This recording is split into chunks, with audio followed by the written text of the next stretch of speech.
నమస్తే, welcome to our channel. నేను ప్రియాంకారావు. వివేకానంద రెడ్డి గారి హత్య జరిగి సరిగ్గా 6 ఏళ్లు దాటింది. మరి ఈ 6 ఏళ్ల తర్వాత సిబిఐ సుప్రీంకోర్టుకు వెళ్లి విచారణ ముగిసింది అని చెప్పింది. అంటే మరి విచారణ ముగిసింది, కానీ దోషులు ఎవరు అనేది చెప్పిందా లేదా అనేది ఇక్కడ పెద్ద క్వశ్చన్ మార్క్ గా ఉంది. దీని తర్వాత ట్రయల్ కోర్టులో మేము ఎవరినైనా విచారించాలి అనుకుంటే గనక అక్కడ పర్మిషన్ తీసుకొని మేము విచారిస్తాము అని కూడా సిబిఐ సుప్రీంకోర్టుకి చెప్పడం అనేది ఈరోజు చర్చనీయాంశంగా మారింది. ఎందుకంటే దోషులు ఇంకా బయట తిరుగుతూనే ఉన్నారు.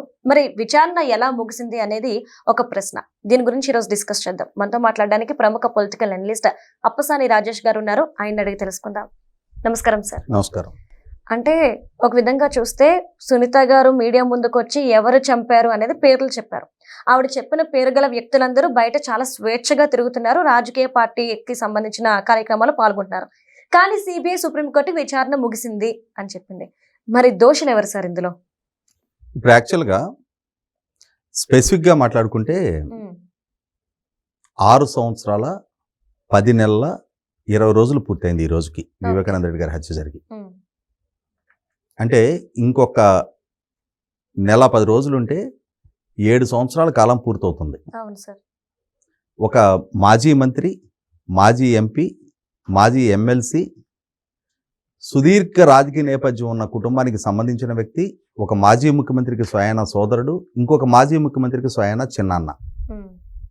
అంతటి హై ప్రొఫైల్డ్ వ్యక్తి ఆయన సొంత ఇంట్లోనే హత్యగావించబడితే సుమారుగా 7 సంవత్సరాల కాలం పూర్తవుతుంటే ఇప్పటికీ మా తండ్రి హత్య కేసు విచారణ అసమగ్రంగా ఉంది, ఈ కేసుకు సంబంధించి ఇంకా ఇప్పటికీ చాలా ప్రశ్నలు అపరిష్కృతంగానే ఉండిపోయాయి, సిబిఐ విచారణ ముగిసింది అని చెప్పి న్యాయస్థానం దృష్టికి తీసుకొస్తుంది, కానీ ఇంకా ఈ ప్రశ్నలకు సమాధానాలు దొరకనే లేదు, కాబట్టి విచారణ పునఃప్రారంభించడానికి అవకాశం ఇవ్వండి, ఈ కోణాల్లో విచారణ జరపడానికి ఆస్కారం ఇవ్వండి అని చెప్పని హత్య గావించబడ్డ వివేకానంద రెడ్డి గారి కుమార్తె డాక్టర్ సునీత గారు ఎక్కిన కోర్టు మెట్లు ఎక్కకుండా తిరుగుతూ ఉన్నారు. ఇటువంటి నేపథ్యంలో గతంలో ఆమె ఈ కేసులో బెయిల్ దక్కిన అవినాష్ రెడ్డి వాళ్ళ నాయన భాస్కర్ రెడ్డి, దేవిరెడ్డి శివశంకర్ రెడ్డి వంటి వాళ్ళ బెయిల్ రద్దు చేయమని చెప్పని కోర్టుని అప్రోచ్ అయ్యారు. అదే క్రమంలో ఇంకా చాలా ప్రశ్నలు అపరిష్కృతంగానే ఉండిపోయాయి. ఉదాహరణకి కొన్ని స్పెసిఫిక్ రిఫరెన్సెస్ ఆమె న్యాయస్థానం దృష్టికి తీసుకొచ్చారు. సిబిఐ తన ఛార్జ్ షీట్లో మెన్షన్ చేసిన దాని ప్రకారం ఉదయం 6:30కి వివేకానంద రెడ్డి గారి పిఏ కృష్ణారెడ్డి వివేకానంద రెడ్డి గారిని కలవడానికి ఇంటికి వచ్చిన సందర్భంలో అప్పుడు ఆయన మరణించి ఉండటం చూసి ఆయన ద్వారా బాహ్య ప్రపంచానికి వివేకానంద రెడ్డి గారి మరణానికి సంబంధించిన సమాచారం తెలిసినట్టుగా సిబిఐ పొందుపరిచింది. కానీ తెల్లవారుజామున 4 గంటలకే ఎన్నికల మేనిఫెస్టో రూపకల్పన కోసం జరిపిన సమావేశంలోనే జగన్మోహన్ రెడ్డి గారు డాక్టర్ ఉమ్మారెడ్డి వెంకటేశ్వర గారికి, అజయ్ కల్లం రెడ్డికి వివేకం చిన్నాన్న నోమోర్ అని చెప్పనే సమాచారం చెప్పడం జరిగింది. మరి బాహ్య ప్రపంచానికి ఉదయం 6:30కి తెలిసింది అని సిబిఐ భావిస్తున్న నేపథ్యంలో తెల్లవారుజామున 4 గంటలకే జగన్మోహన్ రెడ్డి గారికి ఈ సమాచారాన్ని ఇచ్చింది ఎవరు? ఆ సమాచారాన్ని అందుకున్న జగన్మోహన్ రెడ్డి తన సొంత చిన్నాన్న మరణించారని చెప్పని తెలిసినా కూడా, అది హత్య గావించబడి మరణించారని చెప్పని తెలిసినా కూడా వాళ్ళ సొంత మీడియాలో దాని సహజ మరణంగా ఎందుకు ప్రచారం చేశారు? ఈ ప్రశ్నలకి ఇప్పటికీ సమాధానం రాబట్టబడలా. మీకు ఎలా ఈ సమాచారం తెలిసింది? మీకు ఎవరు కాల్ చేసి చెప్పారు? మీకు ఎవరో కాల్ చేసి చెప్పితే మీ సొంత చిన్నాన్న మరణించబోయారు అని చెప్పని సమాచారం అందుకున్న తర్వాత మరి బాధ్యత కలిగిన కుటుంబ సభ్యుడిగా మరి మీ కుటుంబ సభ్యులైన మీ చిన్నాన్న సతీమణికి కానీ మీ చిన్నాన్న కుమార్తెతో కానీ మీరు ఎందుకు మాట్లాడలేదు? ఎందుకని పోలీసులకు సమాచారం ఇవ్వలేదు? నేను హైదరాబాద్లో ఉన్నా, మా ఊరిలో మా చిన్నాయన్ని ఎవరో చంపేశారని కబురు వచ్చింది, నిజమో కాదో నిర్ధారణ చేసుకోండి అని చెప్పని పోలీసులకు ఫోన్ చేయాలికైనా. ఆయన రాష్ట్ర ప్రధాన ప్రతిపక్ష నాయకుడు. మరి అంతటి కీలక స్థానంలో ఉన్న వ్యక్తి తన కుటుంబ సభ్యుడు హత్య గావించబడ్డాడన్న సమాచారం అందుకున్న తర్వాత కూడా తన సొంత మీడియాలో సహజ మరణం అని చెప్పని ఎందుకు ప్రచారం చేశారు? ఇప్పటికీ సిబిఐ అసలు ఆయనకి సమన్లు ఇవ్వలా, విచారణ జరపలా. ఈ దిశగా విచారణ జరపాలని చెప్పని ఆమె డిమాండ్ చేస్తూ ఉన్నారు. అదే అంశాన్ని ప్రస్తావిస్తూ ఆమె ఎక్కిన కోర్టు మెట్లు ఎక్కకుండా ఎక్కుతున్నారు, పోరాటం చేస్తూ ఉన్నారు. సంవత్సరాలు గడుస్తున్నాయి కానీ న్యాయస్థానాలు ఆ దిశగా అతను విచారించమని చెప్పని ఆదేశాలు ఇవ్వట్లా. ఇదే క్రమంలో దస్తగిరి అక్యూజ్ నెంబర్ 4గా ఉండి సిబిఐకి అప్రూవర్గా మారి పులివెందుల మేజిస్ట్రేట్ గారి ముందు సిఆర్పిసి 164 స్టేట్మెంట్ ఇచ్చినప్పుడు అతను ఈ హత్య చేస్తే మాకు 40 కోట్లు ఇస్తాను అని చెప్పని ఒప్పుకున్నారు, నాకే ప్రత్యక్షంగా 5 కోట్లు ఇస్తానన్నారు, అందులో నాకు ₹1 కోటి అడ్వాన్స్గా దక్కింది అని చెప్పాడు. ఇక్కడ గమనించుకోవాల్సింది ఏంటంటే హత్య జరిగిపోయిన తర్వాత అతను అప్రూవర్గా మారాడు. అంటే హత్య జరిగిపోయిన తర్వాత సిబిఐ అతన్ని అక్యూజ్డ్గా పరిగణించిన తర్వాత అతను అప్రూవర్గా మారాడు. అడ్వాన్స్ ఎప్పుడు ఇస్తారు? హత్యకు ముందు అడ్వాన్స్ ఇస్తారు. అవును సార్. కానీ అతను చెప్పినట్టుగానే అతను ఒప్పుకున్నట్టుగా 5 కోట్లు ఇచ్చి ఉండాలి. కానీ అతను అడ్వాన్స్ గురించే ప్రస్తావిస్తున్నాడు. అవును. సిబిఐ కూడా అతని దగ్గర నుంచి ₹72 లక్షలు రికవర్ చేసుకుంది. అంటే ₹1 కోటి నగదు చేతులు మారినట్టు నిర్ధారణ అయిపోయింది. అవును. అయినా సరే ఇన్కమ్ ట్యాక్స్ కానీ ఎన్ఫోర్స్మెంట్ డైరెక్టరేట్ కానీ అసలు ఈ 40 కోట్లకు సోర్స్ ఎక్కడిది? 40 కోట్లు ఇస్తానని ఆఫర్ చేసిన అంతటి ఆర్థిక స్తోమత ఉన్న వ్యక్తులు ఎవరో? అవినాష్ రెడ్డికి అంతటి స్తోమత ఉందా? అవినాష్ రెడ్డి వాళ్ళ నాయన భాస్కర్ రెడ్డి 40 కోట్లు అరేంజ్ చేశాడా? మరి దస్తగిరికి అంటే అతను నాకు ₹1 కోటి ఇచ్చారు అని చెప్పని ఆల్రెడీ అడ్మిట్ అయ్యాడు అని అంటే అందులో ₹72 లక్షల కళ్ళ ముందు నగదు కనిపిస్తుంది అని అంటే నగదు చేతులు మారినట్టు నిర్ధారణ అవుతుంది కదా. మరి దస్తగిరికి ఇచ్చిన డబ్బు మిగిలిన అక్యూజ్డ్కి కూడా ముట్టే ఉండాలి కదా. అసలు ఇంతటి నల్ల డబ్బు చలామణి చేసిన వ్యక్తులు ఎవరు? ఆ నల్ల డబ్బుకి సోర్స్ ఏంటి? అసలు ఇప్పటిదాకా ఇన్కమ్ ట్యాక్స్ కానీ ఈడీ కానీ ఆ దిశగా విచారణ జరపలేదు. కాబట్టి ఇప్పటికీ చాలా ప్రశ్నలు అప్రస్తుతంగా ఉండిపోయినాయి. అసలు సాక్షి మీడియా ద్వారా సహజ మరణంగా ఎందుకు ప్రచారం చేశారు? మరుసటి రోజుకి దాన్ని రాష్ట్ర ముఖ్యమంత్రి చంద్రబాబు నాయుడు గారికి ఆపాదిస్తా, నారాసుర రక్త చరిత్ర అని చెప్పని దాన్ని రాజకీయంగా ఎందుకు మలుచుకున్నారు? అసలు సూతదారులు వేరే, పాతదారులు వేరే అని చెప్పని సిబిఐ నిర్ధారణ చేసిన సందర్భంలో జగన్మోహన్ రెడ్డి దాన్ని ఒక రాజకీయ పావుగా ఎందుకు మలుచుకునే ప్రయత్నం చేశాడు? అసలు జగన్మోహన్ రెడ్డిని విచారణ చెయ్యాలని చెప్పని డాక్టర్ సునీత గారు మొత్తుకుంటుంటే సిబిఐ న్యాయస్థానం మొన్న ఒక విస్తుగొలిపే తీర్పిచ్చింది. ట్రయల్ కోర్టు తెల్లవారుజామున అతనికి ఎలా తెలిసింది అని విచారణ చేయాల్సిన నెస్టీ లేదు.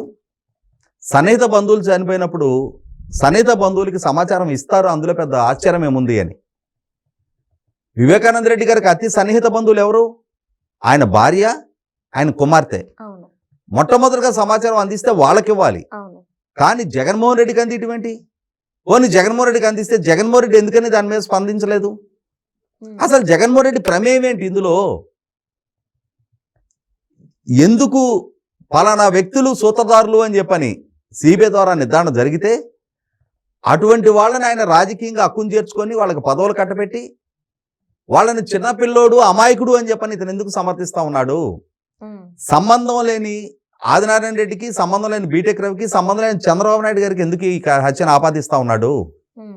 ఆ రోజున వాళ్ళకి ఆపాదించాడు. తర్వాత రోజుల్లో డాక్టర్ సునీత గారు అలిపేర పోరాటం చేయటం మొదలుపెట్టిన తర్వాత వివేకం చిన్నాన్నకి ఇల్లీగల్ ఎఫైర్స్ ఉన్నాయి, ఎక్స్ట్రా మ్యారిటల్ ఎఫైర్స్ ఉన్నాయి, ఆయనకి ఇల్లీగల్ సంతానం ఉన్నారు. ఈ ఇల్లీగల్ సంతానానికి అసలు సంతానమైన డాక్టర్ సునీత గారికి మధ్య ఆస్తుల పంపకంలో వచ్చిన విభేదాల కారణంగా డాక్టర్ సునీత గారు ఆమె భర్త రాజశేఖర రెడ్డి గారు కలిపి హత్య చేయించారేమో అని చెప్పని సాక్షుల కథనాలు రాయించారు. వాళ్ళ ప్రభుత్వ సలహాదారుడు వైసీపీ ప్రధాన కార్యదర్శి సజ్జల రామకృష్ణారెడ్డి చేత ప్రెస్ మీట్ పెట్టి చెప్పించారు ఇదే మాటలు. అంటే ఎందుకు పదే పదే జగన్మోహన్ రెడ్డి అనుకో ఈ హత్య కేసు వాస్తవాలను వక్రీకరించే కథనాలు ప్రచారం చేస్తా ఉన్నారు. ఒక హత్య కేసు విచారణ జరుగుతూ ఉన్నప్పుడు వాస్తవాలను వక్రీకరించే ప్రచారం వీళ్ళ వైపు నుంచి ఎందుకు జరుగుతూ ఉంది? ఆ దిశగా ఇప్పటిదాకా డాక్టర్ సునీత గారు సూటిగా స్పష్టంగా బహిరంగ సభలో ప్రశ్నించారు. నిజం నీ వరకు వస్తుంది అని చెప్పని నువ్వు భయపడుతున్నావా? అసలు నీ ప్రమేయం, నీ సతీమణి ప్రమేయం ఏంటి ఇందులో? ఎందుకు మీకు కాల్స్ వచ్చాయని చెప్పని ఆమె సూటిగా ప్రశ్నించారు. ఆ దిశగా సిబిఐ విచారణ జరపడంలా 7 సంవత్సరాలు పూర్తిగా వస్తుంది. ఇదే అంశంలో ఈరోజు సుప్రీంకోర్టు గతంలో ట్రయల్ కోర్టు నిర్దేశించిన నెల రోజుల్లోపుగా విచారణ ముగించాలి. సునీల్ యాదవ్ తమ్ముడికి అర్జున్ రెడ్డికి మధ్య జరిగిన ఫోన్ చాటింగ్ల వరకు విచారణ పరిమితం చేయమని చెప్పని ట్రయల్ కోర్టు ఒక విస్తుగొలిపే ఆదేశాలు ఇచ్చింది గతంలో. అలాగే జగన్మోహన్ రెడ్డి ప్రమేయాన్ని గురించి ప్రస్తావించిన అవసరం లేదు అని చెప్పని.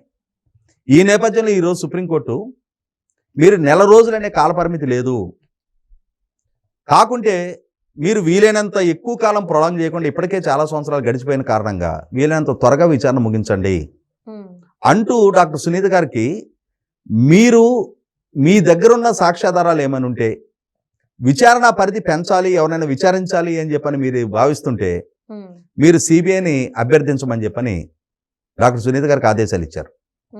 అంటే ఆమె ఏదైనా ఇష్యూస్ రైజ్ చేస్తే దాన్ని కన్సిడర్ చేయమని చెప్పని సిబిఐకి ఆర్డర్స్ ఇచ్చినట్టుగానే భావించాలి. అలా భావించినప్పుడు ఇప్పుడు మనం మాట్లాడుకుంటున్నా ఈ డబ్బు లావాదేవీలకు సంబంధించి, అలాగే అసలు జగన్మోహన్ రెడ్డికి అంత ఎర్లీ మార్నింగ్ ఇన్ఫర్మేషన్ ఇచ్చింది ఎవరు, వాళ్ళకి ఎలా తెలిసింది, అది హత్య అయితే సహజ మరణం అని చెప్పని ఎందుకు ప్రసారం చేశారు, మరుసటి రోజుకి రాష్ట్ర ముఖ్యమంత్రి ఆపాదిస్తూ వక్రీకరణతో కూడుకున్న సమాచారాన్ని ఎందుకు ప్రచురించారు. వీటన్నిటికీ విచారణ జరగాల్సి ఉన్న నేపథ్యంలో బహుశా ఇప్పటికైనా సరే డాక్టర్ సునీత గారు ఆమె అందించే సమాచారాన్ని సిబిఐ సీరియస్గా పరిగణలోకి తీసుకుంటుందా లేదా, ఆమె కోరిక మేరకు విచారణ జరుపుతారా లేదా, అసలు సిసల సూత్రధారుల ప్రమేయాన్ని నిర్ధారణ చేస్తారా లేదా, లేదు సిబిఐ చాలా కన్వీనియంట్గా అసలు సిసలు పెద్దలను ఇగ్నోర్ చేసి అసలు సిసలు సూత్రధారులను ఇగ్నోర్ చేసి కొందరికే విచారణ పరిమితం చేసి మేము విచారణ ముగిసింది అని చెప్పని సుప్రీంకోర్టుకి చెప్పిన విధంగానే విచారణ ముగిస్తారా అన్న అనుమానాలు కూడా ప్రజల్లో బలపడతా ఉన్నాయి. ఎందుకంటే ఇప్పటికే తన మీద నమోదైన 11 అక్రమాస్తుల కేసుల విచారణ ఎక్కడ వేసిన గొంగళకల్లాగానే ఉంది. వివేకానంద రెడ్డి గారి హత్య కేసు కూడా 7 సంవత్సరాల కాలం పూర్తవుతున్నా రాజకీయంగా దాన్ని ఒక ప్రచారస్థంగా మలుచుకోవడానికి జగన్మోహన్ రెడ్డికి ఉపయోగపడింది తప్ప ఆ కేసు విచారణ వీలైనంత కాలం కొనసాగింపజేయడానికే జగన్మోహన్ రెడ్డి ప్రయత్నం చేస్తూ ఉన్నట్టుగా అర్థమవుతా ఉంది.